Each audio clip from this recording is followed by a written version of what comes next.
जय हिंद प्यारे बच्चों। क्या हाल चाल है सबका। आज हम लोग लेके आए हैं आपके लिए अपने फुल सिलेबस टेस्ट नंबर 19 का केमिस्ट्री के पार्ट का डिस्कशन। मैं यानी संजीव भाटिया आपको फर्स्ट 23 क्वेश्चन नंबर 46 से क्वेश्चन नंबर 68 तक डिस्कस करूंगा। हमारे डॉक्टर SP सिंह सर के इस मिशन के साथ अब पढ़ने का अधिकार सबको, डॉक्टर बनने का अधिकार भी सबको। आइए बच्चों, आज का सेशन स्टार्ट करते हैं। तो हम लोग चल रहे हैं क्वेश्चन नंबर 46 पर। अब ये क्वेश्चन नंबर 46 हमसे कह रहा है कि मुझे बताना है इसमें कि कितने ऐसे हैं यहाँ पर सब्सटेंस जिनमें अनइक्वल बॉन्ड लेंथ है। तो अनइक्वल बॉन्ड लेंथ के लिए एक बात आप ध्यान रखिए, अगर अनइक्वल बॉन्ड लेंथ के लिए दो केस होते हैं। केस नंबर 1, डिफरेंट एटम्स हो, डिफरेंट एटम्स, सेंट्रल एटम से जुड़े हुए जो एटम्स है वो डिफरेंट एटम्स हो, तो फिर बॉन्ड लेंथ डिफर कर जाती है। और केस नंबर 2, अगर सारे एटम सेम है, सारे आउटर एटम सेम है, तो हाइब्रिडाइजेशन sp3d या sp3d3 होना चाहिए सेंट्रल एटम का। अगर सारे एटम सेम है, आउटर एटम अगर सारे सेम है, तो फिर सेंट्रल एटम का हाइब्रिडेशन या तो sp3d हो या फिर sp3d3 हो, तभी बॉन्ड लेंथ डिफर करती है। तो अब चलिए ClF3 की बात करते हैं। तो ClF3 में Cl का जो हाइब्रिडाइजेशन है वो sp3d है। इस तरह से ये ClF3 हमारा डिफरेंट बॉन्ड लेंथ रखेगा, यानी कि सारे ClF की बॉन्ड लेंथ सेम नहीं होगी। जो SOF2 है, अब SOF2 में देखिए, ये SOF2 में आप देख रहे हैं कि S से F बॉन्ड और O बॉन्ड ये डिफर कर जाएंगे, क्योंकि पहली बात तो O और F की एटॉमिक रेडियस डिफरेंट है। दूसरी बात यहाँ पे ये डबल बॉन्ड से जुड़ा है, ये सिंगल बॉन्ड से जुड़ा है, तो SOF2 भी हमारा डिफरेंट बॉन्ड लेंथ रखता होगा। SiF4 में देखिए चारों F सेम है और इसका हाइब्रिडेशन भी sp3 है, इसलिए इसमें सारी बॉन्ड लेंथ सेम होगी और मुझे चाहिए अनइक्वल बॉन्ड लेंथ। SF4 में हाइब्रिडेशन sp3d है, हालांकि सारे एटम सेम है, लेकिन sp3d हाइब्रिडेशन होने की वजह से इसकी बॉन्ड लेंथ भी डिफर करेगी। PCl3 में हमारा हाइब्रिडेशन sp3 है, सारे आउटर एटम सेम है, तो बॉन्ड लेंथ यहाँ पर सेम आएगी, अनइक्वल नहीं आएगी। PCl5 की बात करें तो PCl5 में sp3d हाइब्रिडाइजेशन है, sp3d हाइब्रिडेशन होने की वजह से इसमें भी बॉन्ड लेंथ अनइक्वल होगी। कार्बोनेट की अगर बात करें तो कार्बोनेट में रेजोनेंस है और हाइब्रिडाइजेशन भी sp2 है, तो ये देखिए ये रेजोनेटिंग स्ट्रक्चर है इसका। रेजोनेटिंग स्ट्रक्चर यहाँ 2- है, ये बॉन्ड ऑर्डर 1.33, बॉन्ड ऑर्डर 1.33, तो बॉन्ड लेंथ सेम है। और IF7 में sp3d3 हाइब्रिडाइजेशन है, तो इसकी भी बॉन्ड लेंथ सेम नहीं होगी। तो मेरे पास आए किनकी किनकी बॉन्ड लेंथ सेम नहीं है, 1 2 3 4 5, तो 5 ऐसे हैं जिनकी बॉन्ड लेंथ सेम नहीं है, इसलिए हम लोग फर्स्ट ऑप्शन के साथ जाएंगे। नेक्स्ट क्वेश्चन की तरफ चलते हैं। क्वेश्चन नंबर हमारे पास 47 ऑस्मोटिक प्रेशर का एक क्वेश्चन दिया गया है और इसमें मुझे डिग्री ऑफ डिसोसिएशन निकालने को बोला गया। तो आइए हम लोग फॉर्मूला लगाते हैं पहले ऑस्मोटिक प्रेशर का। तो osmotic pressure pi equal to होता है CRT into van't Hoff factor I। C यहाँ पे मोलैरिटी है या मोलर कंसंट्रेशन है।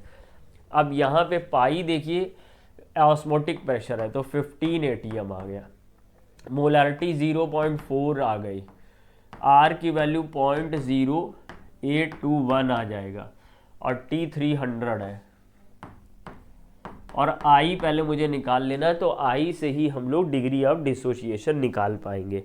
तो अगर हम लोग I निकालने गए तो 15 डिवाइडेड बाय 0.4, वैसे इजी कैलकुलेशन है लेकिन टाइम सेव करने के लिए कैलकुलेटर का यूज़ कर रहा हूँ। 0.0821 और फिर डिवाइडेड बाय 300, तो ये आ गया 1.52।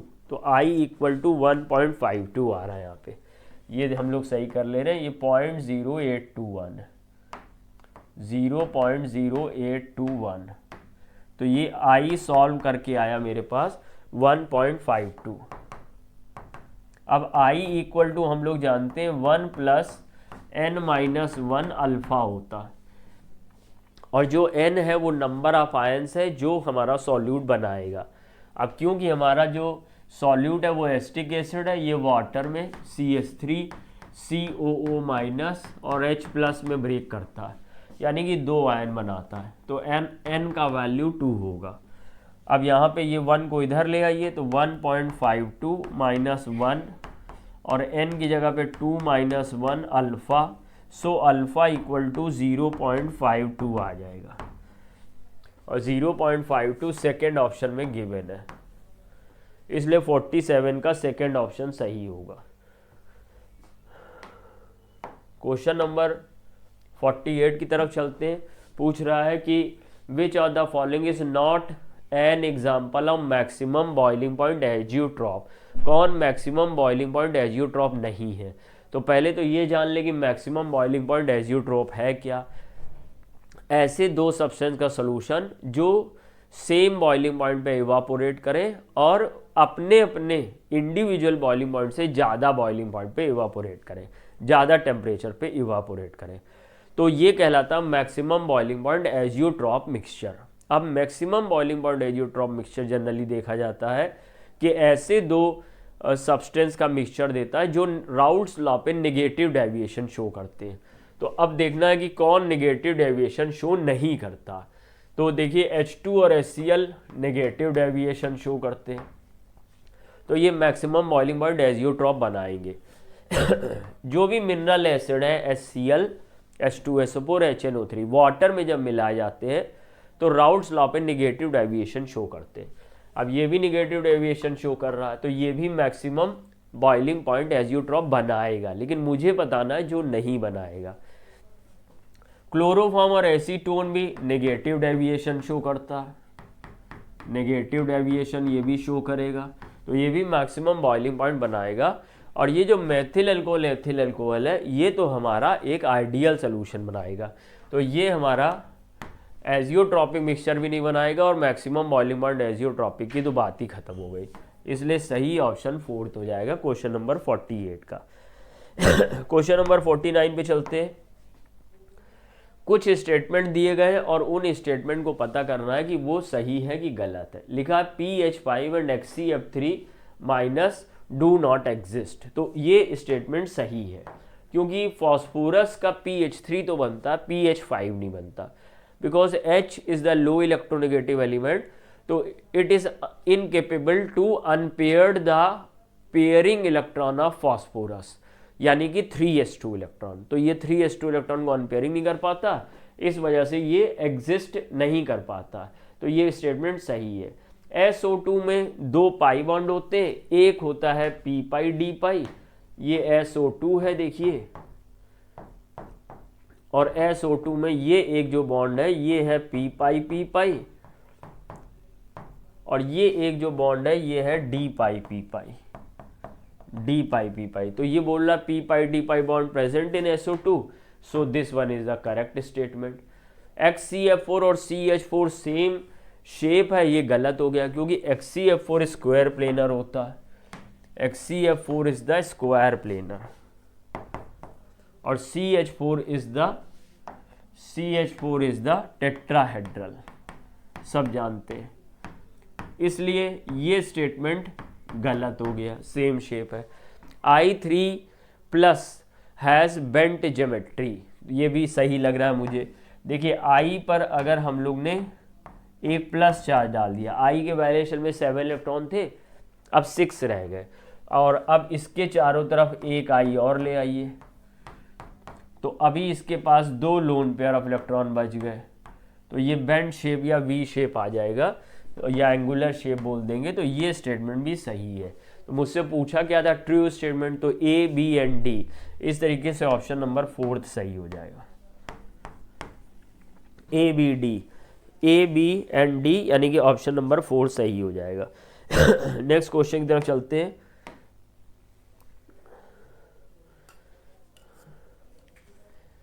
अच्छा, सॉल्यूशन का एक क्वेश्चन आ गया।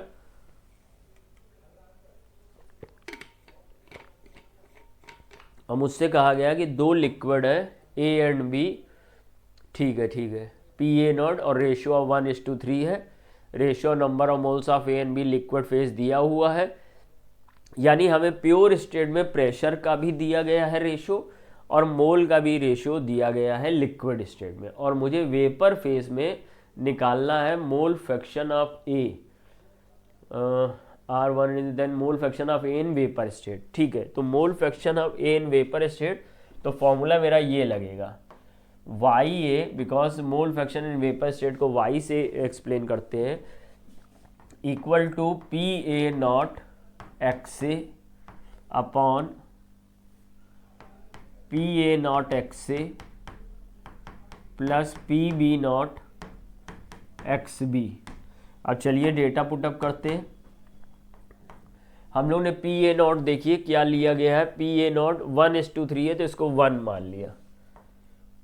मान लिया, और एक्स ए क्योंकि ए का मोल है 1 और टोटल मोल होंगे 4, तो मोल फ्रैक्शन आ जाएगा 1/4। फिर ऐसे यहां भी 1/4 प्लस पी बी नॉट, अब ये 3 पार्ट हो जाएगा तो यहाँ 3 आ गया, इंटू यहाँ पर 3/4 आ जाएगा, 3/4, क्योंकि यहाँ पर देखो ये लिक्विड फेज में मोल फ्रैक्शन 3 है, टोटल में हमारा 3 है, यानी 4 में 3 है, तो यहाँ पे क्या आ जाएगा 3/4। अब इसको अगर हम लोग सॉल्व करें तो ये अगर हम 4 कॉमन ले ले एलसीएम लेके, तो यहाँ पे आ जाएगा 1 प्लस यहाँ पे आ जाएगा 9, तो यहाँ पे 1 + 9 आ जाएगा, यानी कि 10 आ जाएगा। ठीक है, तो ये सॉल्व करने पे 1/4 और 10/4 आ जाएगा। 4 से 4 कैंसिल कर दीजिए, 4 से 4 कैंसिल कर दीजिए तो 0.1 आ जाएगा। सो अब देखिए 0.1 कहीं दिया, फर्स्ट ऑप्शन में दिया, तो 50 का हमारा सही ऑप्शन फर्स्ट हो जाएगा। नेक्स्ट क्वेश्चन, हमको 2 सोल्यूशन मिलाने और फाइनल मोलैरिटी कैलकुलेट करनी है। तो क्या होता है इसका फॉर्मूला? इसका फॉर्मूला होता है M = M1V1 + M2V2 upon V1 + V2। तो देखिए M1 कितनी दी गई मुझे 3 मोलर रख ली, वॉल्यूम कितना दिया गया 500 ml, 500 ml रख लिया। सेकेंड मोलरिटी दी नहीं गई है, 12% दिया गया है, तो इसको मोलरिटी बदल लो, 1000 इंटू वेट ऑफ सॉल्यूट यानी कि 12 ग्राम upon molar mass of acetic acid 60 into 12% है तो 100, और इसका भी वॉल्यूम 500 ml, और टोटल वॉल्यूम मेरा यहाँ पे आ जाएगा, टोटल वॉल्यूम 500 + 500 1000, 2 बार 500। तो देखिए ये आ जाएगा 1500 यहाँ से आ गया। अब इसको सॉल्व करते हैं हम लोग, देखिए तो सॉल्व करने में ये यहाँ पे चला जाएगा 12 का 5 × 60 में, तो 12 5 से 60 हो गया, और ये 500 और 500 कैंसिल हो गया, सो यहाँ पे 1000 आ गया, 1000 मोलैरिटी फाइनल, और नीचे वॉल्यूम 1000 था ही था, 2500/1000 यानी 2.5 मोलर, इसलिए आंसर हो जाएगा थर्ड। 51 का सही आंसर थर्ड हो जाएगा। उम्मीद है आप समझ पाए होंगे। अब क्वेश्चन नंबर हम लोग 52 की तरफ चलते हैं। क्वेश्चन नंबर 52 क्या कह रहा कुछ स्टेटमेंट है और मुझे क्या पता करना है, अच्छा नीचे ऑप्शन दिएगा कितने करेक्ट है ये पता करना है। तो चलिए एक एक करके डिस्कस करते हैं, कौन सा वाला करेक्ट है, कौन से वाला इनकरेक्ट है। CH3OCH2+ is more stable then CH3CO, तो ये बात बिल्कुल सही है, क्योंकि यहाँ पर देखो लोन पेयर ऑफ इलेक्ट्रॉन है तो यहाँ बैक बॉन्डिंग लग जाएगी। तो बैक बॉन्डिंग अगर है तो नॉर्मल ये 1 डिग्री कार्बोकैटायन है, इससे बैक बॉन्डिंग रेजोनेंस वाला ज़्यादा स्टेबल होगा। फिर देखिए यहाँ पर 2 डिग्री कार्बोकैटायन है और यहाँ 1 डिग्री कार्बोकैटायन है, इसके पास अल्फा H6 है, इसके पास अल्फा H2 है, तो इसलिए ये ज़्यादा स्टेबल होगा। तो Me2CH plus is more stable then CH3 CH2 CH2, ये भी सही है। फिर हमारे पास C देखिए, इसमें यहाँ पे रेजोनेंस लग रहा है और मोर स्टेबल देन यहाँ पे 1 डिग्री, जिसके पास 2 हाइपर कॉन्जुगेटिव H है, ये भी सही है, मोर स्टेबल देन। अब यहाँ पर दिया हुआ है C, ये आपका यहाँ पे sp2 हाइब्रिडाइज कार्बन है, ये sp3 है, तो स्टेबिलिटी sp3 की ज़्यादा होती है sp2 से कार्बोकैटायन में।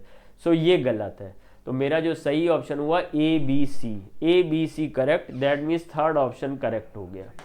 ABC means third option correct हो गया, थर्ड ऑप्शन। तो इस तरीके से आप लोग इसको समझ पाएंगे, जो पॉसिबल रीज़न थे वो मैंने आपको एक्सप्लेन किए। नेक्स्ट क्वेश्चन की तरफ चलेंगे। यहाँ मुझे स्टेबिलिटी ऑफ एल्कीन्स जज करनी है। तो स्टेबिलिटी ऑफ एल्कीन में देखो भाई, सबसे पहले सिस और ट्रांस में सब बच्चे जानते हैं ट्रांस की स्टेबिलिटी ज़्यादा होती है। यहाँ सिस की ट्रांस से ज़्यादा दिखाई है, गड़बड़ हो गया। यहाँ ट्रांस की सिस से ज़्यादा दिखाई है, लेकिन पेंटीन 1 जो बहुत ही कम सब्स्टिट्यूटेड एल्कीन है, उसकी स्टेबिलिटी सबसे ज़्यादा दिखाई गई, गलत हो गया। अब यहाँ पे पेंटीन 1 से सिस से ज़्यादा ट्रांस, और ये सही हो रहा है। और यहाँ पे ट्रांस से ज़्यादा सिस दिखा दी, ये भी गलत हो गया। अब इसको अगर आप यहाँ पे ऑप्शन नंबर 3 सही हो गया, लेकिन अब आप कहेंगे नहीं सर हम इसको पूरी तरह समझना चाहते हैं, तो देखिए पेंटीन 1 ये है CH3 CH2 CH2 CH double bond CH2। अब इसके पास ये अल्फा कार्बन है और 2 अल्फा H है। जिस एल्कीन में जितने अल्फा H ज़्यादा होते हैं उसकी स्टेबिलिटी उतनी ज़्यादा होती है। और फिर अगर हम लोग सिस पेंटीन 2 की बात करेंगे, तो ये देखिए, ये हमारे पास सिस पेंटीन 2 है। इसकी स्टेबिलिटी इसलिए ज़्यादा हो रही है क्योंकि ये भी अल्फा कार्बन है और ये भी अल्फा कार्बन है। 3 और 2 5 अल्फा H होगा इसके पास। और सिस और ट्रांस में, क्योंकि सिस में स्टेरिक रिपल्शन इफेक्ट लगता है सेम साइड में, वो कम स्टेबल होता है और ट्रांस ज़्यादा स्टेबल हो जाएगा। ये अपोजिट साइड पे ग्रुप लगे, हालांकि दोनों के पास 5-5 अल्फा H है, 5-5 अल्फा H है। लेकिन जब हम लोग बात करते हैं 2 मेथाइल ब्यूटूइन की, तो 2 मेथाइल ब्यूटूइन, ये देखिए ये है हमारा,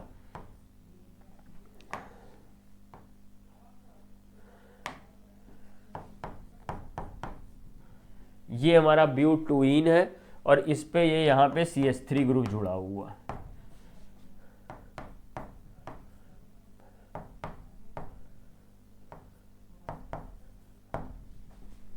ये हमारा ग्रुप जुड़ा हुआ है और ये एक तरीके से आइसो ग्रुपिंग हमको दिखा रहा है। तो जो आइसो ग्रुपिंग है, ब्यूटूइन बनाना, सॉरी हमने यहाँ ब्यूटवानीन बना दिया है, फिर से बना लेते हैं। ये है हमारा 1 2 3 4 डबल बॉन्ड यहाँ, ये हमारा नियो है। और नियो में भी अगर हम लोग देखें तो neo is more stable than trans होगा। Neo more stable than trans होगा, sorry iso more stable than trans होगा। और इसमें खास बात ये कि आप अल्फा H भी गिन सकते हैं। देखिए यहाँ पर ये अल्फा हाइड्रोजन है, ये अल्फा कार्बन है दोनों, और ये वाला भी अल्फा है, तो इसमें 9 अल्फा H है। तो 9 अल्फा H होने की वजह से इसकी स्टेबिलिटी सबसे ज़्यादा। सो मेरा सही ऑप्शन थर्ड हो गया। Next question, total number of plus M group वो होते हैं जो अनसैचुरेटेड सिस्टम में, जैसे बेंजीन रिंग पे जुड़े हों, तो जो बेंजीन रिंग या अनसैचुरेटेड कार्बन से जो एटम जुड़ा है उसके पास लोन पेयर ऑफ इलेक्ट्रॉन होना चाहिए। तो देखिए इसके पास लोन पेयर ऑफ इलेक्ट्रॉन है O के पास, तो ये प्लस एम ग्रुप है। अब ये COH में C के पास लोन पेयर ऑफ इलेक्ट्रॉन नहीं है, बल्कि इसके पास पाई बॉन्ड है, तो ये माइनस एम ग्रुप है, हमें प्लस एम चाहिए। NO2 में भी इस तरीके की कंडीशन आएगी, तो इसमें भी लोन पेयर नहीं है, तो ये भी माइनस एम है, ये हम काउंट नहीं करेंगे। और ये जो NHCOCH3 है, जो एनिलाइड ग्रुप है हमारा, इसमें भी हमारा ये इलेक्ट्रॉन लोन पेयर है, तो ये भी हमारा काउंट होगा। और यहाँ भी लोन पेयर ऑफ इलेक्ट्रॉन है, सो ये भी हमारा काउंट होगा। तो मेरे पास कितने प्लस एम ग्रुप हुए, और NH2 मेरा छूट रहा था, NH2 को भी हम लोग देखते हैं। NH2 में N के पास लोन पेयर ऑफ इलेक्ट्रॉन है, तो ये भी प्लस एम है। तो 1 2 3 4 बस 4 है, तो सेकेंड ऑप्शन सही हो जाएगा 54 का। 4 इसमें हमारे प्लस एम ग्रुप वाले हैं, तो सेकेंड ऑप्शन हमारा सही हो जाएगा। नेक्स्ट क्वेश्चन की तरफ चलते हैं। क्वेश्चन नंबर 55 हमारा क्या कह रहा है, प्योर PCl5 इंट्रोड्यूस किया एक इवैक्यूएटेड चैम्बर में, comes to equilibrium at 247 and 2 atm pressure. ठीक है, इक्विलिब्रियम पर 2 atm प्रेशर है, यानी टोटल प्रेशर 2 atm है।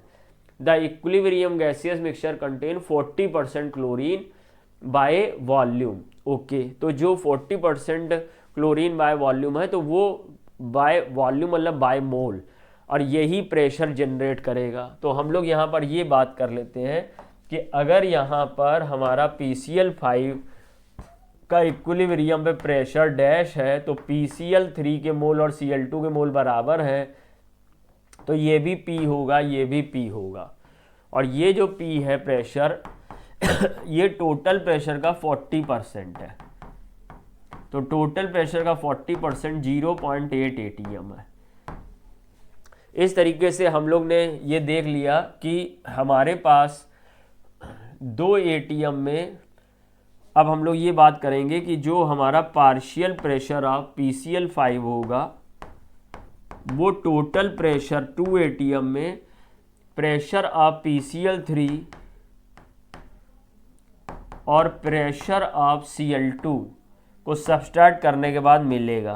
तो 2 माइनस 0.8 प्लस 0.8 यानी कि क्या बच जाएगा 0.4।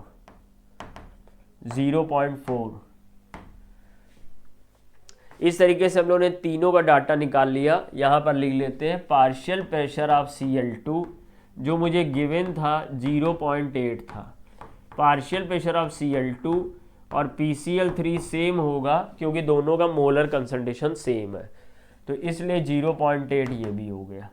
और पार्शियल प्रेशर ऑफ PCl5 बचा हुआ होगा 2 atm में, क्योंकि टोटल प्रेशर 2 atm है जो तीन लोग मिलके एग्जर्ट कर रहे हैं, PCl5, PCl3 और Cl2। ये यहाँ पर एरो का निशान है, मिसप्रिंट हो गया है, ये रिएक्शन चल रही है।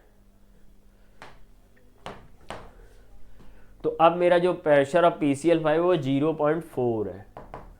अब मैंने क्या किया, मुझे क्या निकालना है Kp, तो Kp का इक्वेशन मैंने लगाया। Kp का इक्वेशन क्या हो जाएगा, partial pressure of PCl3 into partial pressure of Cl2, partial pressure of PCl3 partial pressure of Cl2 upon partial pressure of PCl5। तो PCl3 का जो है हमारा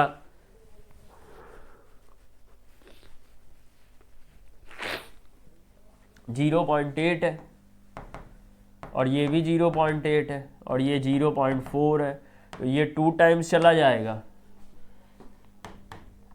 ये 2 टाइम्स चला जाएगा, तो ये आ जाएगा 1.6। So answer is third 1.6 atm।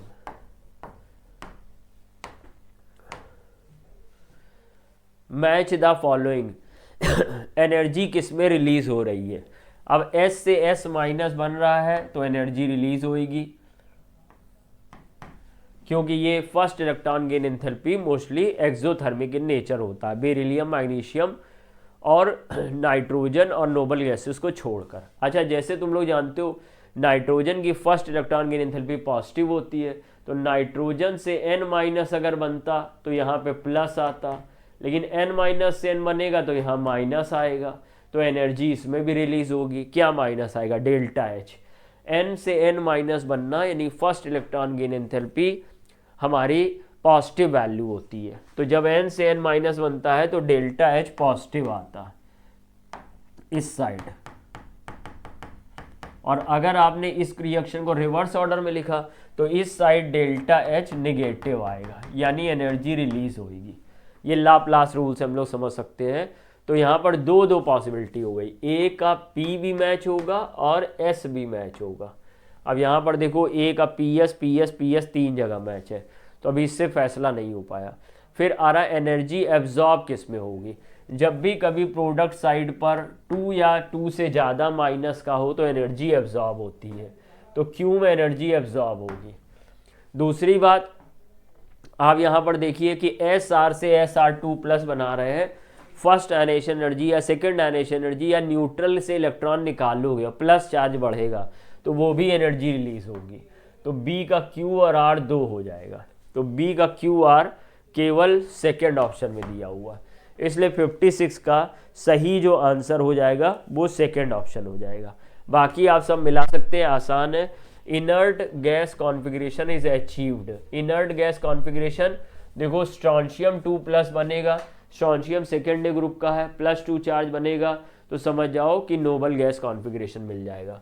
और इसी की तरह इसी से हमको C से मिल गया है R, और ये O2 माइनस भी इसी से मैच हो रहा, तो Q और R, तो देखो C में Q और R है, और हाफ फील्ड कॉन्फ़िगरेशन देख ही सकते हो। तो इस तरीके से हम लोग ने 56 का सेकेंड कर दिया।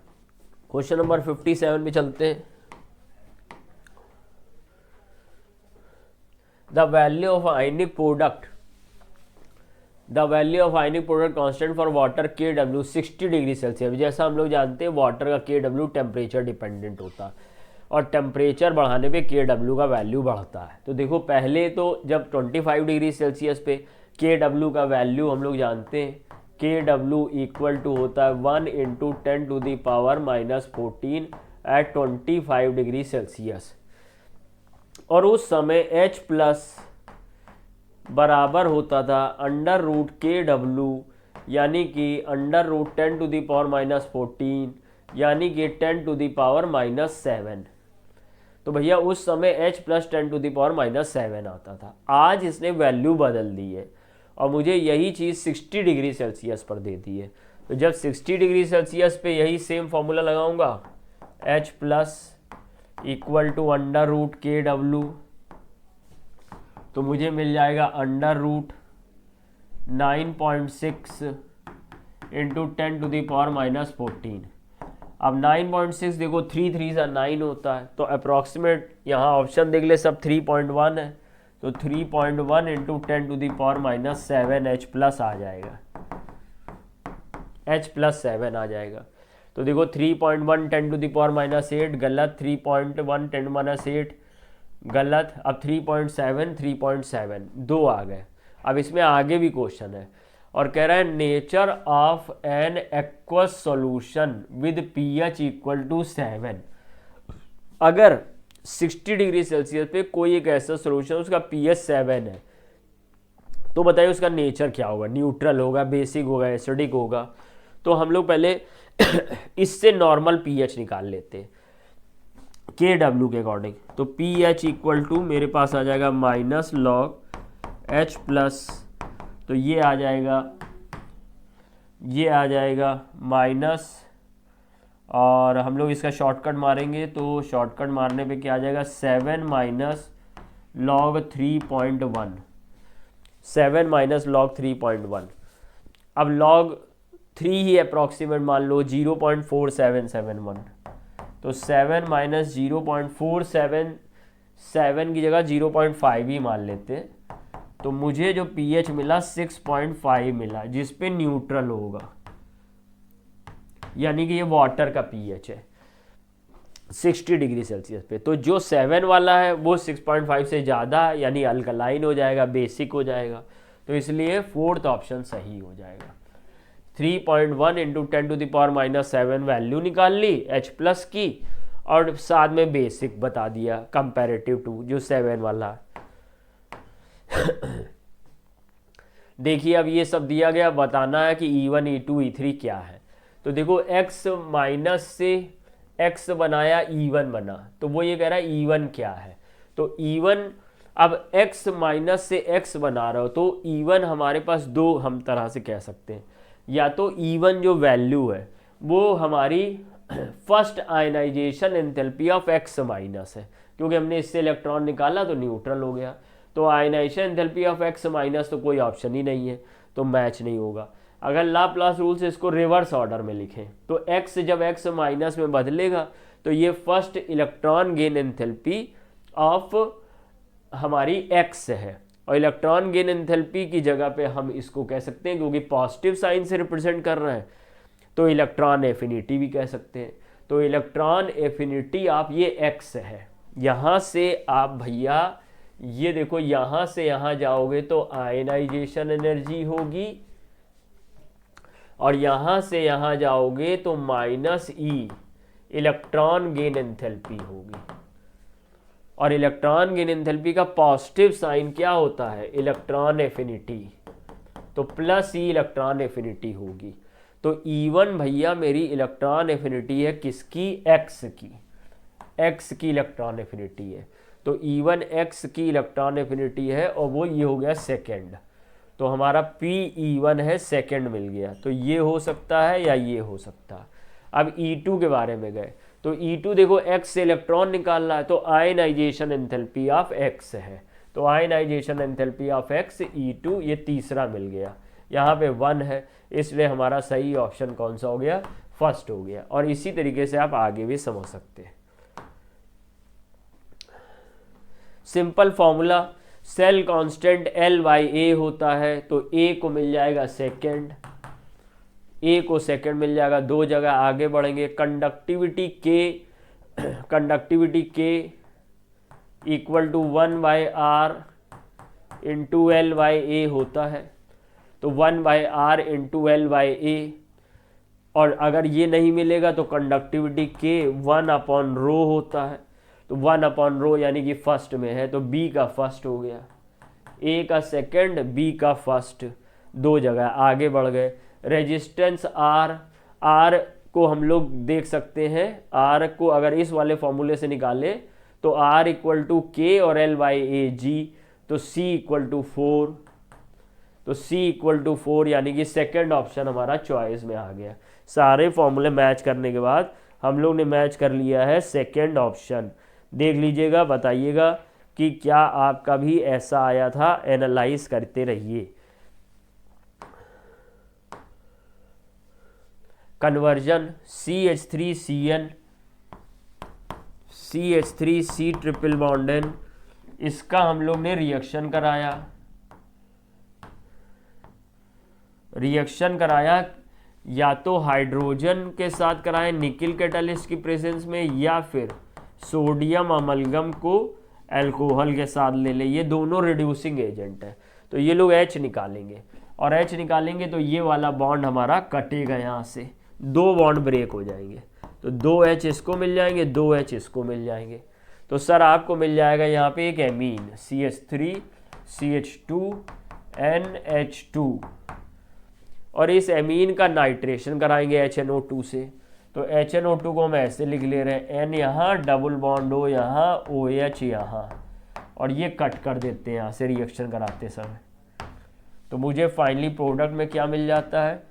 फाइनली प्रोडक्ट मिल जाएगा CH3 CH2OH plus N2 plus water, तो मुझे एथिल अल्कोहल मिल गया, तो एथेनॉल मिल गया, थर्ड वाला ऑप्शन सही हो गया। In photo electric effect kinetic energy of photo electrons increase linearly with the frequency of incident light. आप जानते हो फ्रीक्वेंसी और एनर्जी एक दूसरे के प्रोपोर्शनल होते हैं। अगर फ्रीक्वेंसी बढ़ रही है आपतित प्रकाश की यानी इंसिडेंट लाइट की, तो एनर्जी भी बढ़ रही है, और अगर एनर्जी बढ़ेगी तो जो फोटो इलेक्ट्रॉन है उनकी काइनेटिक एनर्जी बढ़ेगी, क्योंकि वर्क फंक्शन तो कांस्टेंट है। तो ये स्टेटमेंट सही है। Threshold frequency is a characteristic minimum frequency for which metal below which the photo electric effect not seen. ये भी सही है, क्योंकि थ्रेशोल्ड फ्रीक्वेंसी का मतलब होता है अगर उस फ्रीक्वेंसी या उससे ज़्यादा की फ्रीक्वेंसी की लाइट डालोगे आप मेटल सरफेस पे तो इलेक्ट्रॉन इजेक्ट होगा, फोटो इलेक्ट्रिक इफेक्ट होगा। अगर उस फ्रीक्वेंसी से कम की लाइट डालोगे तो फोटो इलेक्ट्रिक इफेक्ट देखने को नहीं मिलेगा। Both statement first and second are correct. So 61 का हमारा फर्स्ट ऑप्शन सही हो जाएगा। अमोनियम फॉस्फेट में कंपेयर करना, ratio of number of oxygen atom, ठीक है, ऑक्सीजन एटम 4 है, 4 ऑक्सीजन है, और ऐसे लिख लेते हैं, नहीं तो 40 लगेगा, 4O ratio of number of oxygen atom to number of hydrogen atom. तो 4 ये और 3 बाहर, 4 3 12, तो 12 हाइड्रोजन एटम हो गए, तो 1/3 या 1:3 आ गया। तो हमसे कह रहा है the ratio of number of oxygen 1:3 है, सही है। Ratio of number of cation, ionize करिए, 3 बनेंगे अमोनियम और 1 बनेगा फॉस्फेट, तो 3:1 आएगा, लिखा हुआ 3:1 सही है।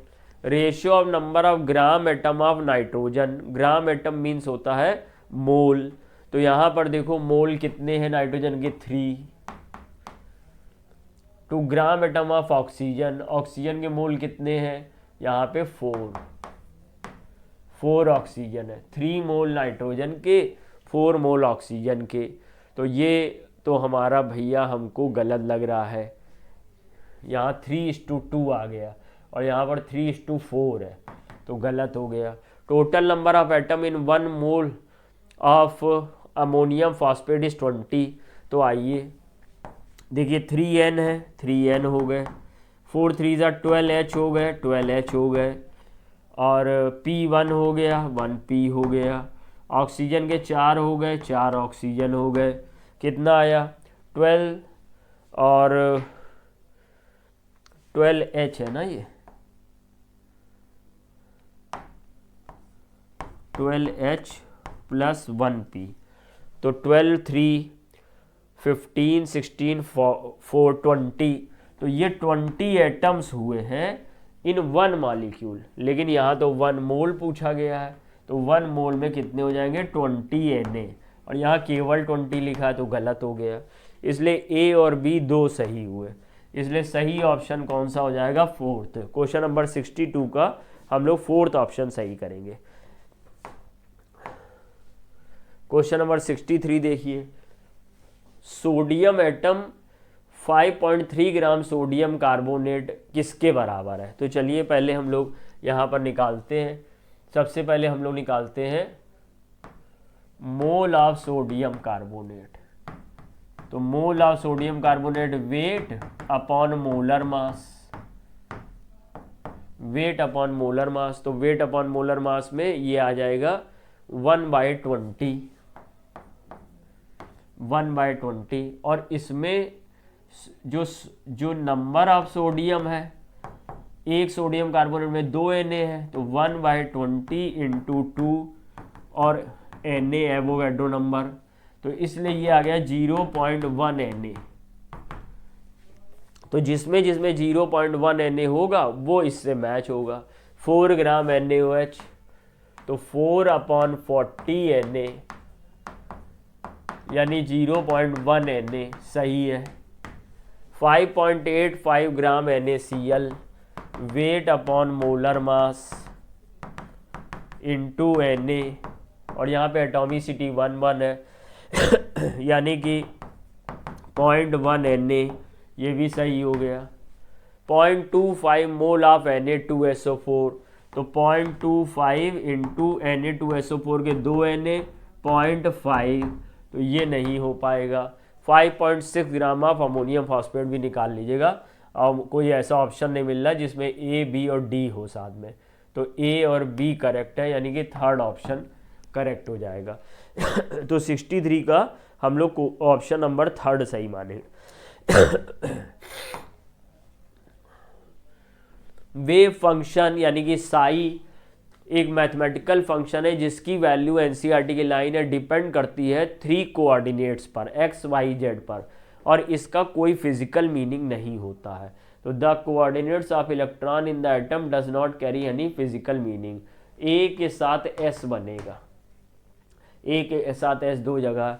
Energies of the orbital in multi electron atom depends on n+l rule लगेगा, तो ये हो जाएगा बी का पी, तो बी का पी भी 2 जगह है, फिर आगे बढ़ना पड़ेगा।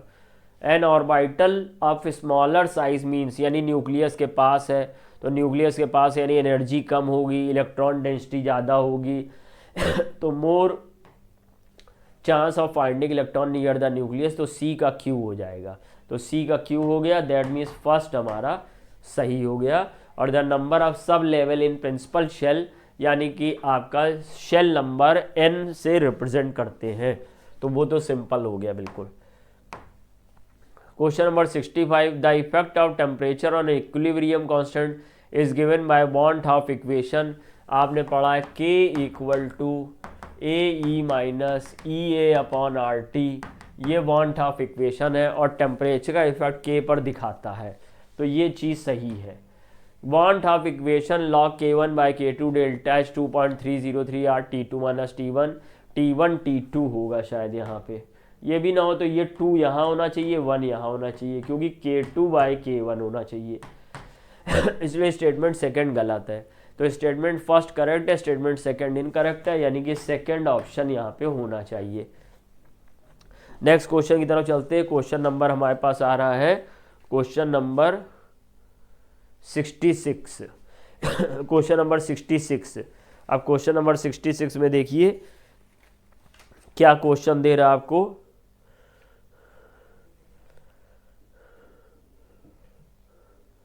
Which of the following is incorrect? For isothermal reversible process W equal to minus nRT ln P1 by P2 होता है, ठीक है। इरिवर्सिबल प्रोसेस में WP external V2 minus V1, ठीक है। आइसोथर्मल इरिवर्सिबल चेंज में nRT V2 बाई V1 गलत है, क्योंकि आइसोथर्मल इरिवर्सिबल चेंज में ये फॉर्मूला होता है, तो थर्ड गलत हो गया। और एडियाबेटिक प्रोसेस के लिए इंटरनल एनर्जी चेंज ही वर्क डन होता है, ये नीचे वाला ऑप्शन सही है, इसलिए सही ऑप्शन होगा थर्ड। क्वेश्चन नंबर 67 पे चलेंगे।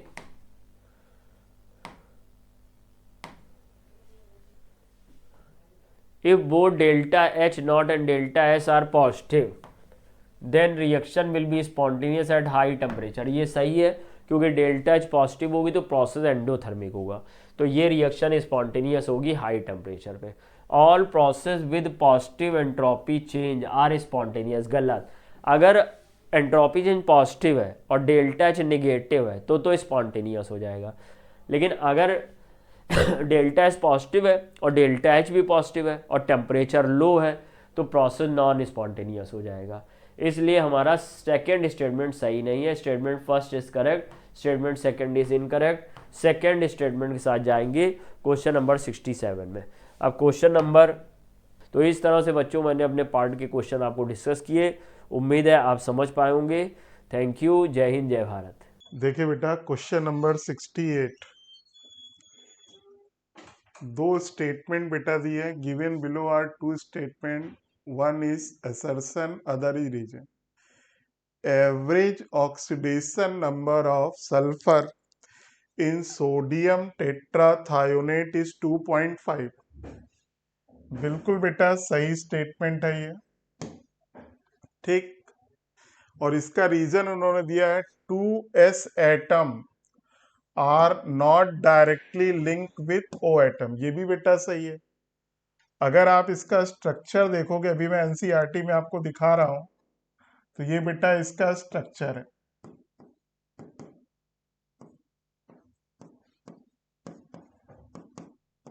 इधर बेटा O,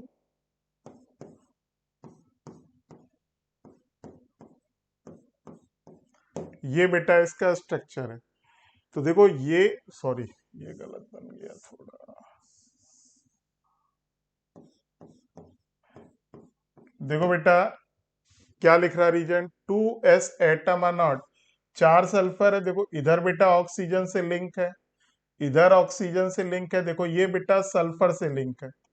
इन दोनों सल्फर की बेटा ऑक्सीडेशन नंबर क्या होगी, 0।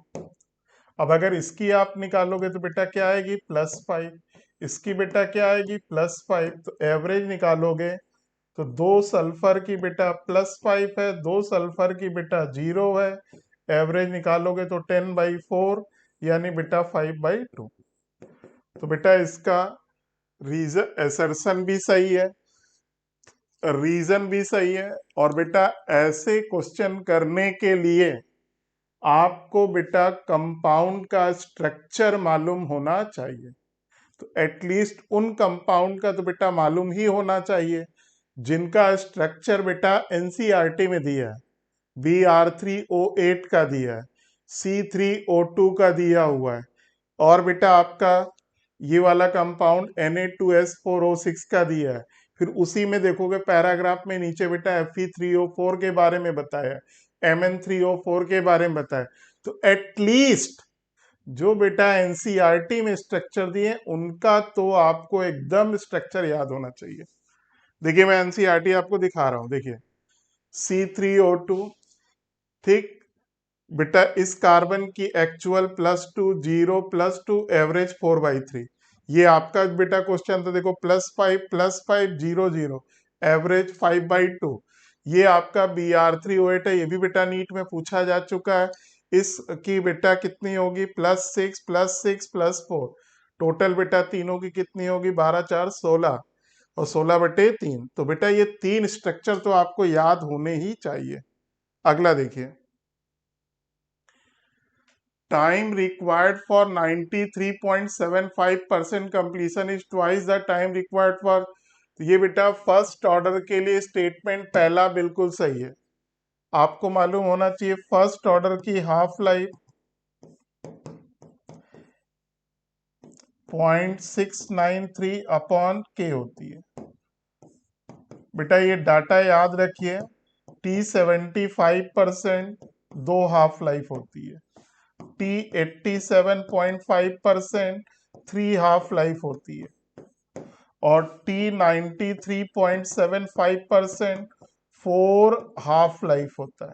तो आपका क्वेश्चन देखो बेटा इन दोनों में, तो क्लियरली क्या दिख रहा है, 93.75 कंप्लीट होने का टाइम 75 का बेटा क्या है, 2 टाइम्स। तो बेटा आपका पहला स्टेटमेंट बिल्कुल सही है। और एक और डाटा याद रखना, T99.9 10 इंटू टी हाफ होता है, ठीक।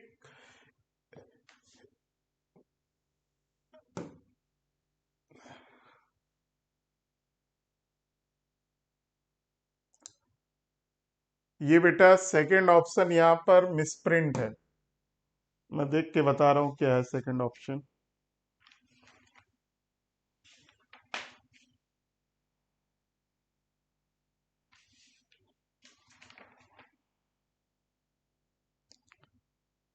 इसमें बेटा एक रिलेशन दिया है AN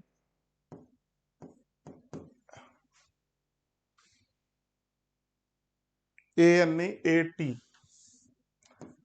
AT equal to A0/E²। ये कह रहे हैं फर्स्ट ऑर्डर के लिए क्या ये रिलेशन सही है। बिल्कुल बेटा ये रिलेशन बिल्कुल गलत है फर्स्ट ऑर्डर के लिए। फर्स्ट ऑर्डर के लिए बेटा AT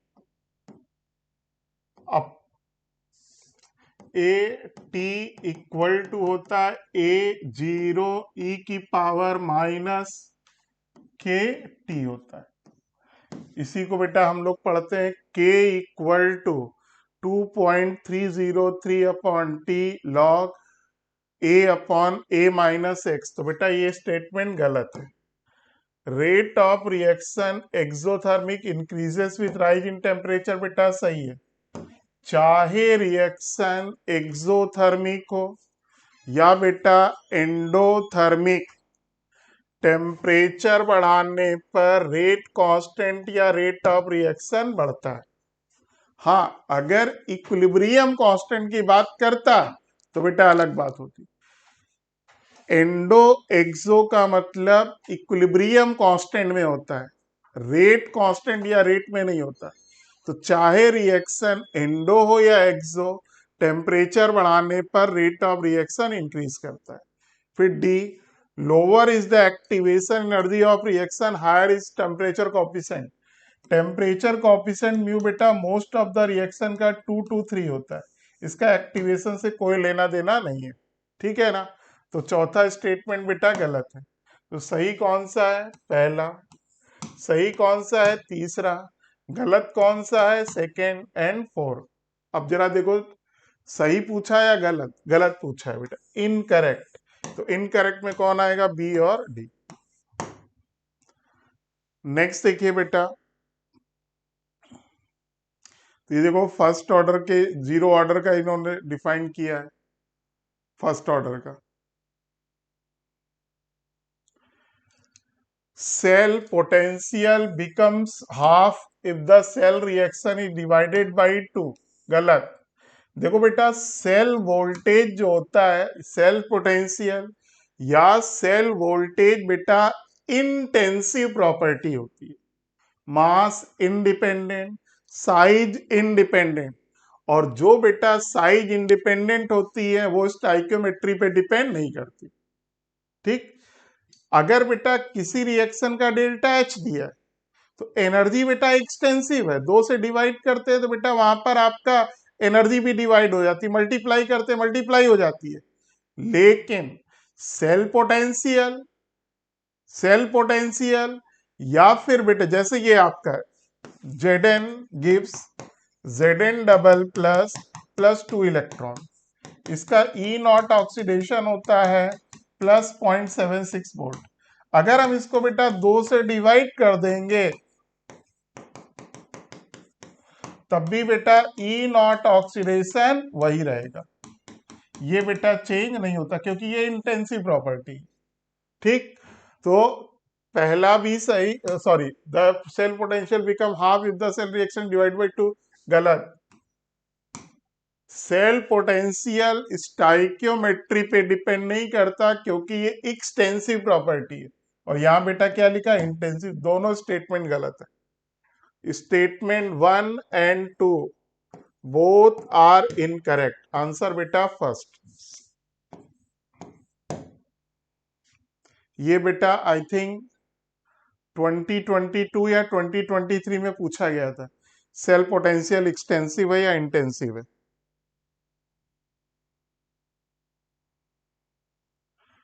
magnetic moment of x plus 3 ion. अब देखो बेटा, मैग्नेटिक मोमेंट बेटा कितना है, 35। फॉर्मूला क्या होता है, under root n n plus 2। Hit and trial क्या बेटा कहता है, अंडर रूट 35 कब होगा, जब n बराबर 5 होगा। 5 अनपेयर्ड इलेक्ट्रॉन चाहिए। तो देखो अगर पहला लेते हैं, पहला बेटा किसका है, मैग्नीज का। मैग्नीज का बेटा +3 है, मैग्नीज बेटा 25 होता है, 3d5 4s2। और अगर हम Mn+3 निकालेंगे तो ये बेटा क्या होगा, 3d4। हम कितने अनपेयर्ड इलेक्ट्रॉन ढूंढ रहे हैं, 5। 26 बेटा किसका होता है, आयरन का। तो इसका कॉन्फ़िगरेशन क्या होगा, 3d6 4s2। अब बेटा आप इसके 3 इलेक्ट्रॉन निकाल दो तो क्या बचा, 3d5, 5 अनपेयर्ड इलेक्ट्रॉन। यही बेटा आपका आंसर। 27 बेटा किसका होता है, निकल का, 3d7 4s2। 3 इलेक्ट्रॉन निकालोगे तो 3d6 होगा, 4 अनपेयर्ड इलेक्ट्रॉन होंगे। 28 बेटा निकल का होता है, 3d8 4s2। ठीक। तो इसमें बेटा आपका क्या बचेगा, 3d7 बचेगा, तो फिर 2 पेयर हो जाएंगे, 3 अनपेयर्ड इलेक्ट्रॉन बचेंगे। तो आपका करेक्ट आंसर बेटा सेकंड।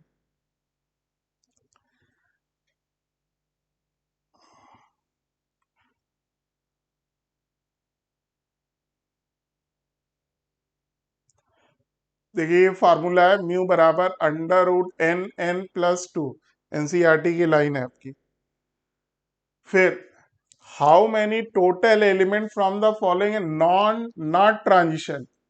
जिरकोनियम बेटा ट्रांजिशन एलिमेंट है, 2 चीज है, डी ब्लॉक का एलिमेंट ट्रांजिशन एलिमेंट अलग है। जैसे zinc cadmium mercury, zinc cadmium mercury d block के एलिमेंट हैं, लेकिन बेटा ये ट्रांजिशन एलिमेंट नहीं है। जर्मेनियम ग्रुप 14 का एलिमेंट है बेटा, कार्बन फैमिली का, तो ये बेटा पी ब्लॉक का है। सीजियम एल्कली मेटल है, ये भी नहीं होगा। तो नॉन ट्रांजिशन बेटा कितने हो गए, 4। जिरकोनियम है, कोबाल्ट है और मरकरी, ये 3 बेटा ट्रांजिशन है, बाकी 4 नहीं है। तो करेक्ट आंसर बेटा कौन सा हो गया, सेकेंड।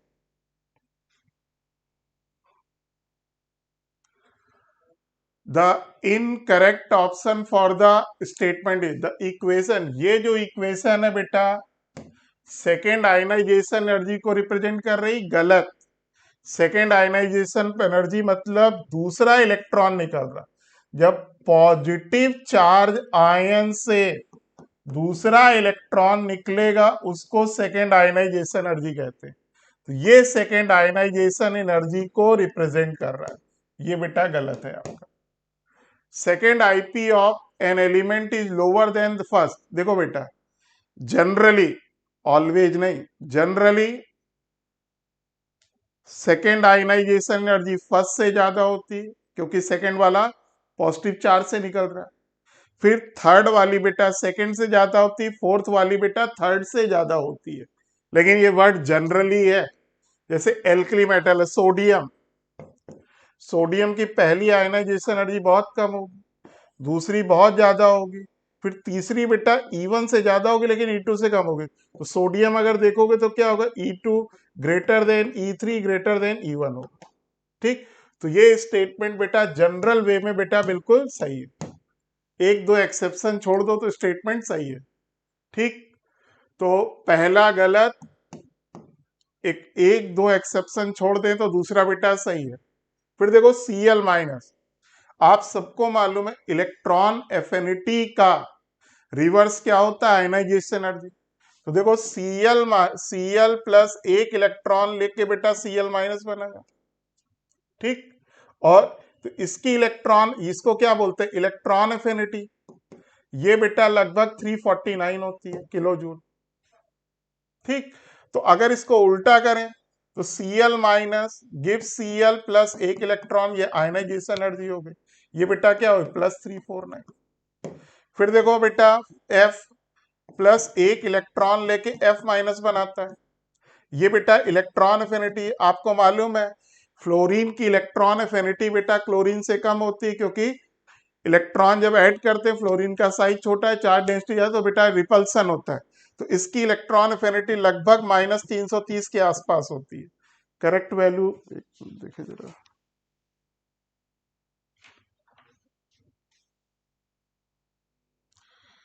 करेक्ट वैल्यू बेटा -328 होती है। तो इसकी आयनाइजेशन एनर्जी क्या होगी, F minus gives F plus E minus. ठीक है ना, ये बेटा +328 हो। तो ये स्टेटमेंट बेटा बिल्कुल सही है। ठीक, देखो इसको ऐसे कर लो ना कि भाई इलेक्ट्रॉन एफिनिटी आयनाइजेशन एनर्जी का उल्टा होता है। तो देखो इलेक्ट्रॉन एफिनिटी बेटा Cl माइनस की क्या होती है, ज्यादा। तो पक्की बात है आयनाइजेशन एनर्जी भी Cl माइनस की क्या होगी, ज्यादा। फिर ionisation enthalpy are always positive for a neutral atom, बिल्कुल सही है। न्यूट्रल गैसियस एटम से एक इलेक्ट्रॉन निकालने में जितनी एनर्जी बेटा देनी पड़ती है that is called ionisation energy. तो बेटा इस क्वेश्चन में पहला स्टेटमेंट गलत है, दूसरा सही है, तीसरा सही है, चौथा भी बेटा सही है। तो करेक्ट आंसर बेटा फर्स्ट।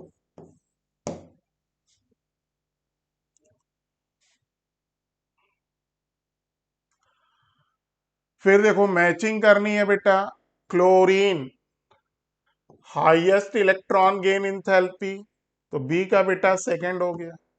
हीलियम जीरो ग्रुप का एलिमेंट है, हाईएस्ट क्या होगी बेटा इसकी आयनाइजेशन एनर्जी बेटा हाईएस्ट, ए का बेटा फोर्थ। कैल्शियम बेटा इलेक्ट्रोपॉजिटिव एलिमेंट है तो बेटा आपका सी का क्या हो गया सेकंड। और लिथियम बेटा फर्स्ट ग्रुप का है, डी का बेटा क्या हो गया थर्ड।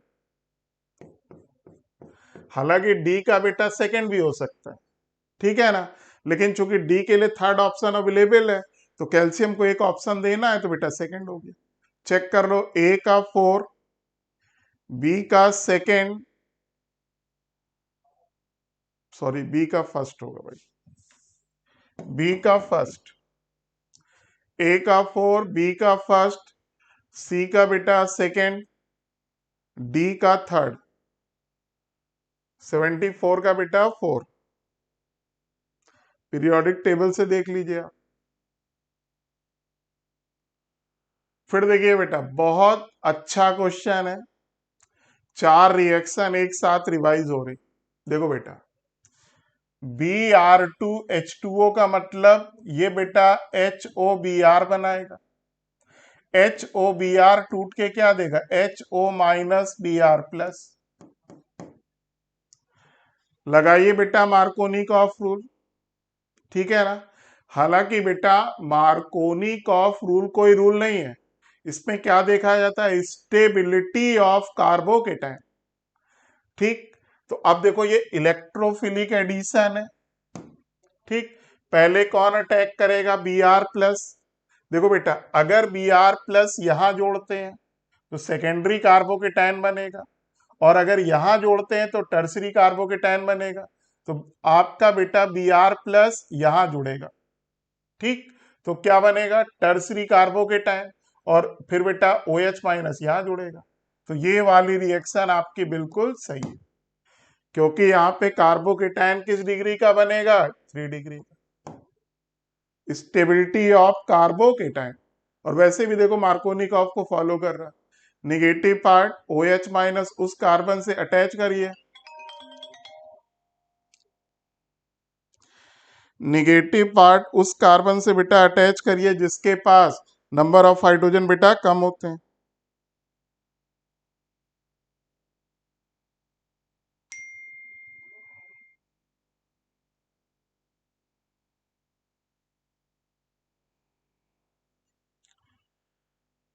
ठीक है बेटा,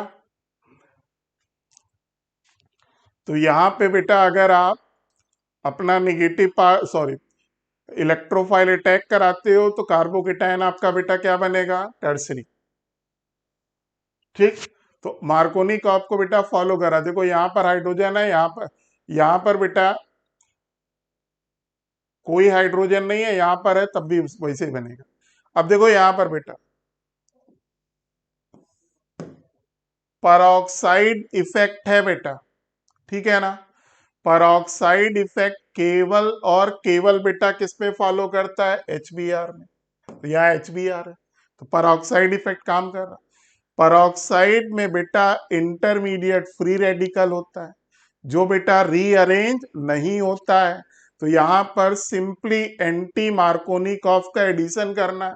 तो देखो जरा आपकी एल्कीन क्या है, ये आपका CH3 है, ये C इधर बेटा CH3 है, ये बेटा H है, इधर बेटा CH है, और इधर ये डबल बॉन्ड CH2। तो एंटी मार्कोनिकॉफ बेटा क्या कहता है, ये जो Br है इसका इस कार्बन पे जुड़ेगा, तो इसका प्रोडक्ट बेटा क्या होगा,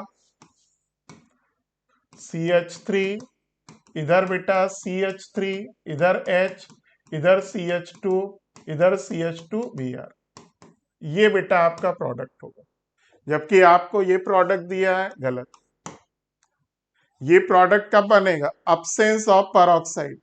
इसमें बेटा कार्बो के अगर आप परऑक्साइड नहीं लोगे, HBr जोड़ोगे, पहले सेकेंड डिग्री का कार्बोकेटाइन बनेगा, फिर रीअरेंज होकर टर्सरी में जाएगा, तब ये प्रोडक्ट बनेगा। ये प्रोडक्ट कब बनेगा, जब परऑक्साइड नहीं है। परऑक्साइड है तो बेटा ये बनेगा, इसलिए ये वाला ऑप्शन गलत। ठीक, फिर आप देखिए बेटा H प्लस इलेक्ट्रोफाइल अटैक कर रहा, इलेक्ट्रोफाइल अटैक करेगा तो बेटा क्या बनाएगा, कार्बोकेटाइन। ठीक है ना, फिर वो कार्बोकेटाइन बेटा क्या होगा, रीअरेंज। तो ये वाला भी आपका गलत है, ठीक है ना, ये वाला भी आपका गलत है, OH नहीं आएगा। चलिए चौथा देखिए बेटा, यहां पर देखिए 2 मोल फॉर्मेल्डिहाइड बन रहा, 2 मोल फॉर्मेल्डिहाइड में बेटा किससे बनता है, इथाइलिन से। जबकि ये बेटा ब्यूटीन 2 है, इसको काटोगे तो 2 मोल बेटा क्या बनेगा, स्टर्डीहाइड। सिमेट्रिकल है, 2 मोल स्टर्डीहाइड बनेगा, तो ये भी बेटा आपका गलत है। तो दूसरा भी गलत है, तीसरा भी गलत है, चौथा भी गलत है, करेक्ट आंसर फर्स्ट। बट ये क्वेश्चन बेटा बहुत बहुत अच्छा है। सेकेंड वाले का प्रोडक्ट बेटा ये कब बनेगा, जब ये परऑक्साइड यहां पर नहीं होगा। अगला देखिए, calculate the potential of hydrogen electrode in contact with. देखो बेटा POH बेटा कितना दिया है, 10, तो PH बेटा कितनी हो गई, 4। आपके पास देखो हाइड्रोजन इलेक्ट्रोड है, इन्होंने ये नहीं बोला ऑक्सीडेशन है या रिडक्शन, तो ऑलवेज बेटा क्या लेना, रिडक्शन। तो ई रिडक्शन बेटा क्या होता है, -0.059 pH, तो -0.059 मल्टीप्लाइड बाई 4, तो ये बेटा -0.24 के आसपास आ जाएगा। करेक्ट आंसर बेटा थर्ड। फिर देखिए correct set of pair of, कौन सा सही है। देखो बेटा CONH2 मेन फंक्शनल ग्रुप है, चेन आइसोमर चेक करना। देखो यहाँ कार्बन 1 नंबर 2 3 4, तो यहाँ 4 कार्बन की चेन है।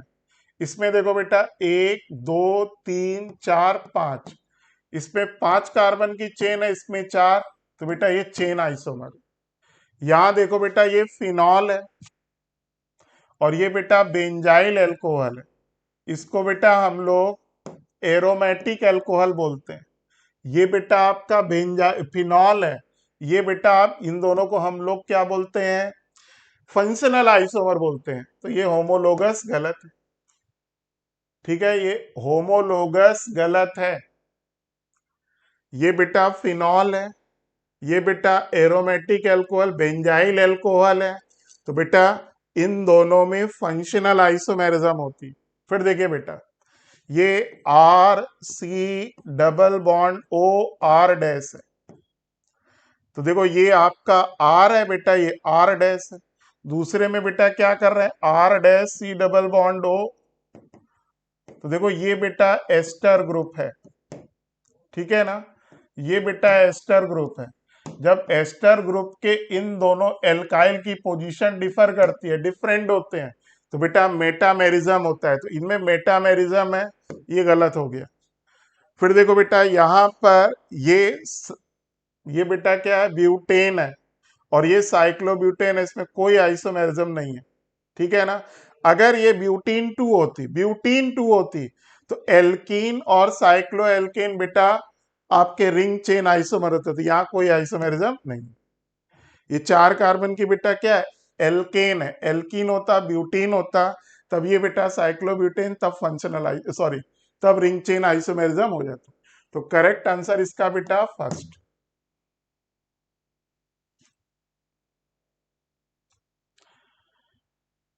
In alkane from below having 2 secondary hydrogen, what is secondary hydrogen? Primary carbon के हाइड्रोजन को प्राइमरी कहते हैं, सेकेंडरी वाले को सेकेंडरी, टर्सरी वाले को टर्सरी। तो देखो बेटा ऑक्टेन है,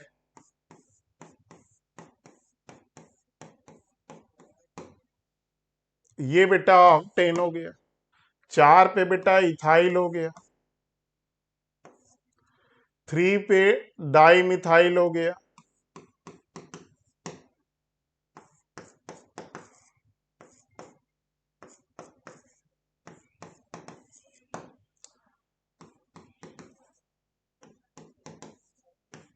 तो देखो इसमें बेटा बहुत सारे सेकेंडरी हाइड्रोजन है, ठीक, तो ये भी सेकेंडरी है, ये भी सेकेंडरी है, बहुत सारे, हमें तो केवल 2 ढूंढना है ना, तो पहला बेटा गलत हो गया। दूसरा देखो टेट्रा मिथाइल हेक्सेन 2 2 पे बेटा 2 बार, 4 पे बेटा 2 बार,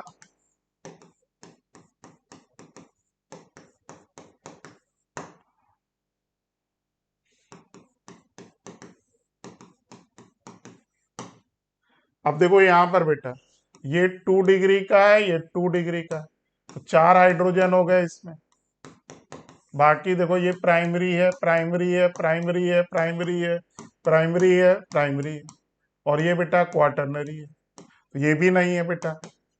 अब आइए थर्ड, CH3, इधर बेटा CH3, इधर CH3, 2 2 हो गया, 3 3 हो गया, CH2 CH3, तो देखो ये बेटा 1 degree 1 degree 1 degree 1 degree 1 degree 4 degree 4 degree, ये बेटा 2 डिग्री, ये बेटा 1 डिग्री, तो देखो बेटा 2 हाइड्रोजन है इसमें, इसमें 2 सेकेंडरी हाइड्रोजन है, तो आपका 78 का थर्ड। इसी तरीके से फोर्थ में चेक कर लीजिए, उसमें भी नहीं, 2 से ज्यादा है। अगला देखिए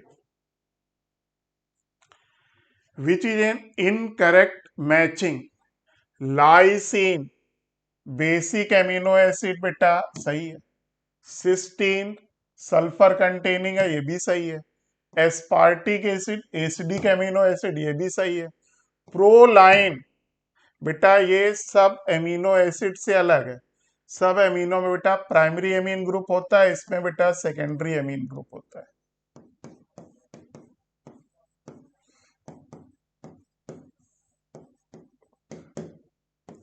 तो बेटा ये चौथा इनकरेक्ट है, सही आंसर। देखिए पूरे 20 एमिनो एसिड का भी देखिए, प्रोलाइन देखो बेटा ये सेकेंडरी एमीन, बाकी सब में NH2 है प्राइमरी एमीन। करेक्ट प्रोडक्ट देखो बेटा ये आपका CH3 का होल ट्वाइज CH3OH, ये बेटा ग्रुप एज इट इज है, रिएक्शन में ये केवल पार्टिसिपेट कर।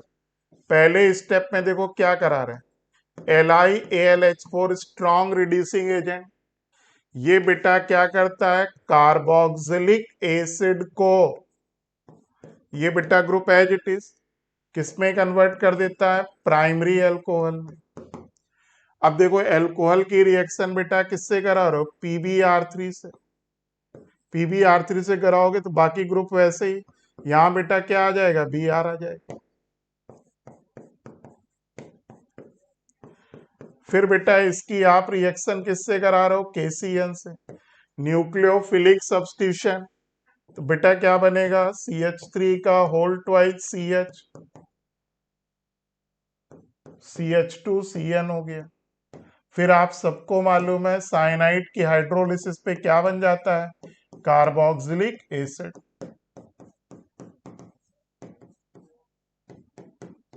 ये आपका आंसर हो गया। तो देख लो बेटा कौन सा आंसर है, आंसर बेटा second.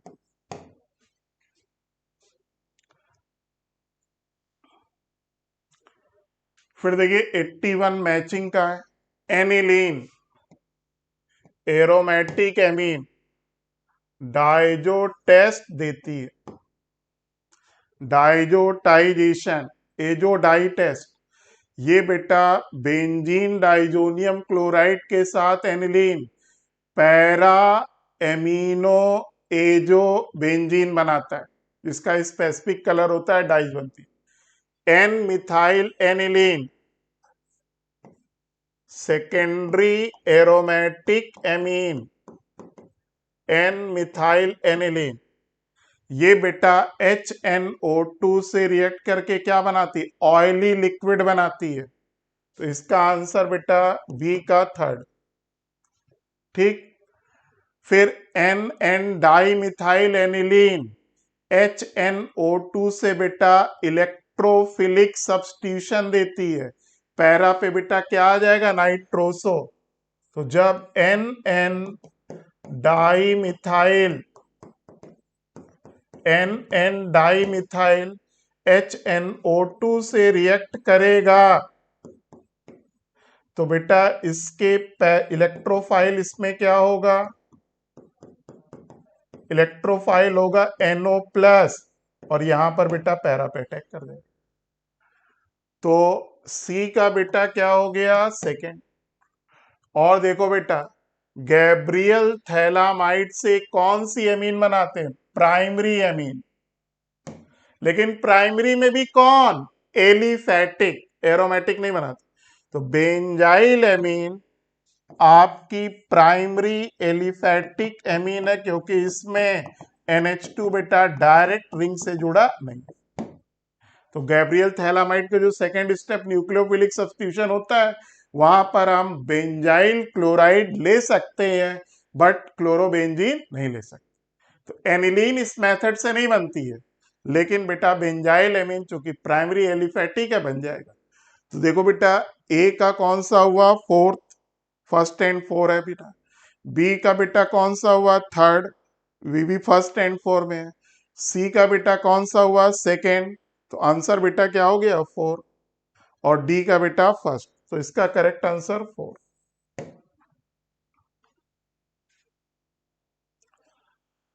टॉल्वीन is nitrated and the resulting product, देखो टॉल्वीन का बेटा नाइट्रेशन कर रहे हैं, इलेक्ट्रोफिलिक सब्स्टिट्यूशन है,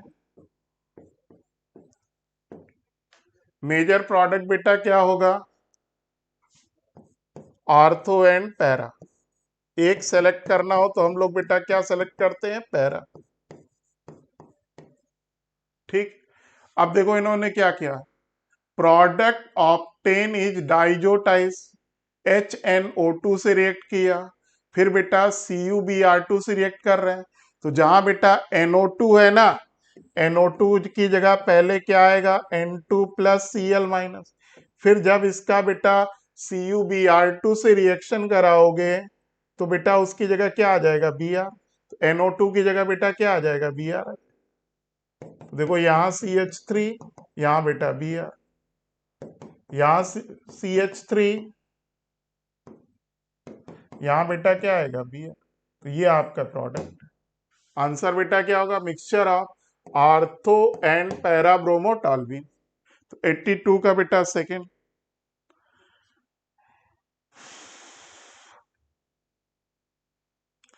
फिर देखो एनीसॉल एरोमेटिक ईथर, ये बेटा एनीसॉल है, पहले रिएक्शन बेटा किससे करा रहे हैं, टर्सरी ब्यूटाइल क्लोराइड से।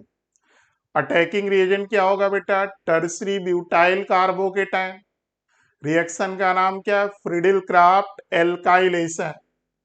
तो देखो यहां पर बेटा क्या आ जाएगा, टर्सरी ब्यूटाइल कार्बोकेटाइन, यहां पर बेटा अटैक कर जाएगा। ठीक, कोई दिक्कत। अब जरा देखिए, फिर इसकी रिएक्शन बेटा हम किससे करा रहे हैं, क्लोरीन से। क्लोरीनेशन करोगे तो देखो बेटा ये भी रिंग को एक्टिवेट कर रहा है, ये प्लस आई के कारण एक्टिवेट कर रहा है, हाइपर कॉन्जुगेशन बेटा इसमें नहीं है, तो इसके कारण रिंग एक्टिवेट हो रही। आर्थो एंड पैरा पे, पैरा पोजीशन खाली नहीं है, तो बेटा आपका Cl किस पे आएगा, पैरा, आर्थो पे। फिर देखो बेटा इसकी रिएक्शन किससे करा रहे हैं, HBr से। अब HBr से कौन रिएक्ट करेगा, ईथर वाला पोर्शन। आप सबने पढ़ा है जब ईथर की रिएक्शन HBr से कराते हैं तो एक मोल बेटा एल्काइल ब्रोमाइड बनेगा, एक मोल बेटा अल्कोहल बनेगा, और जब दोनों डिफरेंट हो तो बेटा Br किसके साथ जाता है, स्मॉलर के साथ। तो बेटा जब Br स्मॉलर के साथ जाएगा, ठीक, तो बेटा यहां पर क्या बचेगा, OH, ये वाला पोर्शन एज इट इज, और यहां पर बेटा Cl एज इट इज। ये आपका प्रोडक्ट देख लो बेटा कौन सा है, OH टॉप पर किसमें है, इस वाले में। 83 का करेक्ट आंसर बेटा 4।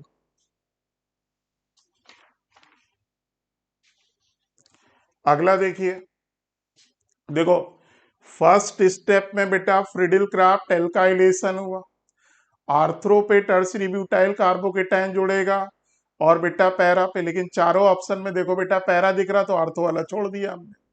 फिर बेटा उसका हेलोजिनेशन किया, हेलोजिनेशन में रिंग के अंदर क्या आएगा, Cl, आने को कौन डायरेक्ट करेगा बेटा, OCH3, तो बेटा कहां पर आया, आर्थो पे।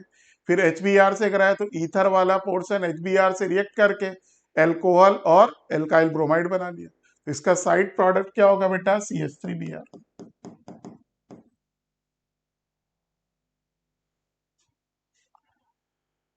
एट्टी फोर, देखो बेटा ये सिल्वर नाइट्रेट की इलेक्ट्रोलिसिस कर रहे हैं, कह रहे हैं बेटा कैथोड पे कितना सिल्वर बनेगा। तो देखो बेटा सिल्वर बनेगा, किससे निकालते हैं, Faraday first law, W upon E बराबर Q अपॉन M, और Q बराबर बेटा क्या होता है, I इंटू टी। ठीक, तो यहां बेटा करंट जो है वो स्टडी नहीं है, जनरली हम लोग जो क्वेश्चन करते हैं उसमें करंट बेटा स्टडी होती है, यानी with respect to time change नहीं होती। यहां करंट बेटा with respect to time change हो रही, ठीक है ना। तो हमें किस इंटरवल में करना है, 0 to 5, करंट कांस्टेंट होती तो डायरेक्ट रख देते। तो देखो बेटा आपका Q बराबर क्या होता है, I इंटू टी। तो चेंज फॉर्म में क्या होगा, d q equal to I d t हो गया, with respect to time change हो रहा। अब इसको इंटीग्रेट करो, 0 to 5, इसको इंटीग्रेट कर दो बेटा। इसका इंटीग्रेशन क्या होगा, क्यू। आई की जगह बेटा कहां से कहां तक करोगे, 0 to 5, आई बेटा क्या होगा 25 प्लस 3t² dt। अब इसका इंटीग्रेशन क्या होगा, 25t प्लस 3 × t का क्यूब अपॉन 3, ये कैंसिल हो गया। कहां से कहां तक, 0 to 5। रखो बेटा लिमिट, 25 × 5 प्लस 5 का बेटा क्या हो गया, क्यूब, ये टोटल कितना हो गया 250। यानी बेटा आपका क्यू कितना है, 250 है। तो यहाँ डब्ल्यू निकालना है। ई बेटा कितना लोगे, 100 वाट, क्योंकि Ag प्लस एक इलेक्ट्रॉन लेकर बेटा किस में जा रहा है, Ag में। इक्विवेलेंट वेट एटॉमिक वेट के बराबर। यहाँ बेटा क्या रखोगे, 250 कूलॉम, ये 96500। सॉल्व कर लीजिए बेटा, 280 mg आ जाएगा। तो जनरली हम लोग जो क्वेश्चन बेटा करते हैं, एनसीईआरटी में भी ये दिया नहीं है, हम लोग जो क्वेश्चन करते हैं उसमें स्टेडी करंट देते हैं, with respect to time change नहीं होता। यहां बेटा थोड़ा सा क्वेश्चन को ट्विस्ट किया है, करंट को टाइम के साथ वेरी कर रहा है, तो जहां वेरिएशन होता है वहां इंटीग्रेशन कर दो।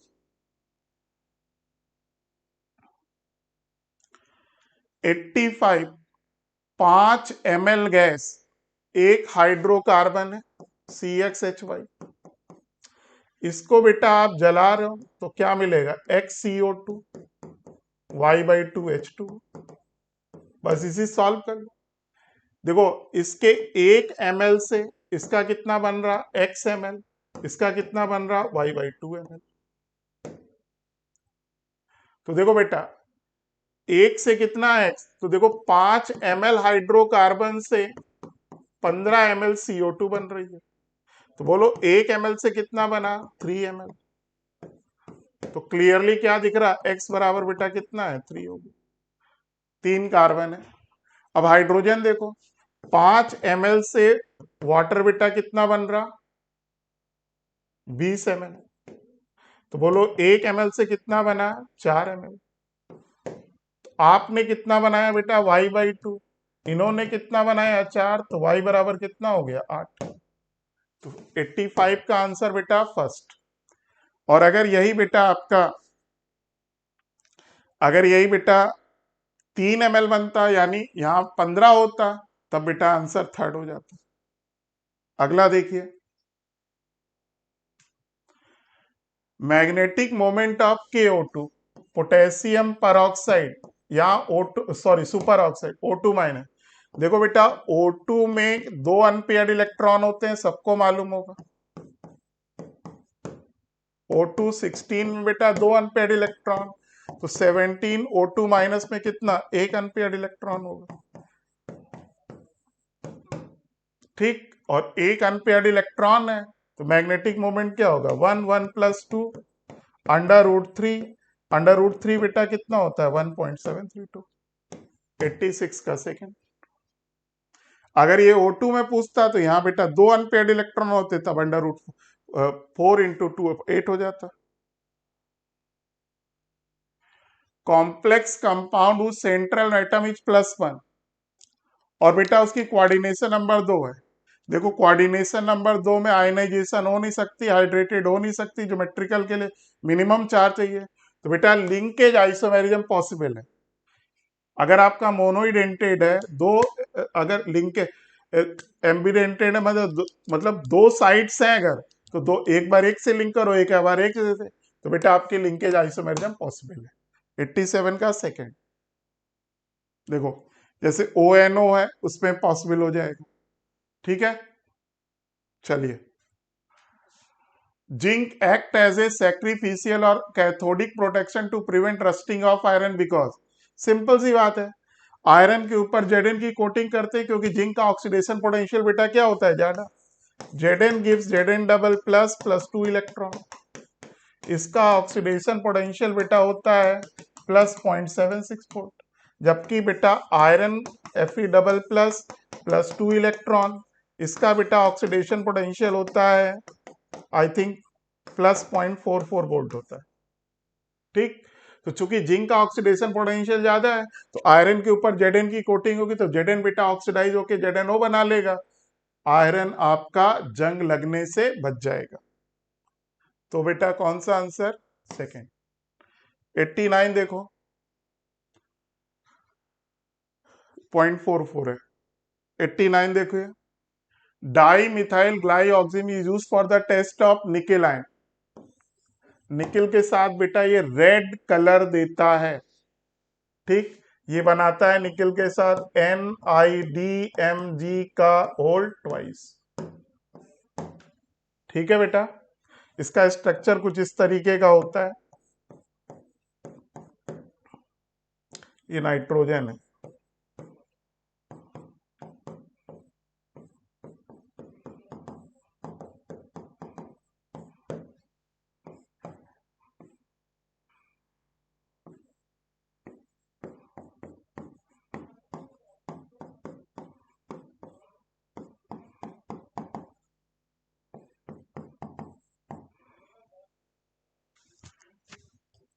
ये बेटा सी है।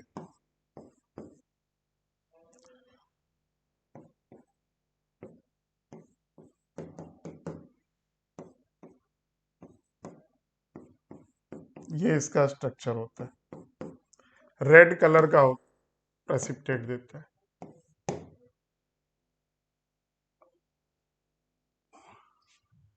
एंजाइम आर लार्जली प्रोटेनियस नेचर, बेटा सही है। एंजाइम बेटा प्रोटीन होते हैं। Enzyme function by lowering the activation, बिल्कुल सही। एंजाइम कैटालिस्ट होते हैं और कैटालिस्ट का फंक्शन क्या होता है? एक्टिवेशन एनर्जी डिक्रीज करके रेट ऑफ रिएक्शन में। एंजाइम बेटा हाईली स्पेसिफिक होता है, अलग अलग रिएक्शन के लिए अलग अलग एंजाइम, एक रिएक्शन का एंजाइम दूसरी जगह यूज नहीं होगा। Enzyme are consume in the reaction, गलत। एंजाइम बेटा रिएक्शन में कंज्यूम नहीं होते, जितना आप इनिशियली एंजाइम लेते हैं रिएक्शन के बाद उतना एंजाइम आपको एज इट इज मिल जाएगा। एंजाइम बेटा केवल रिएक्शन को कैटेलाइज करते हैं, ठीक, पार्टिसिपेट नहीं करते, लॉस नहीं होता। ठीक है बेटा, तो ये बेटा आपके 45 क्वेश्चन का डिस्कशन था।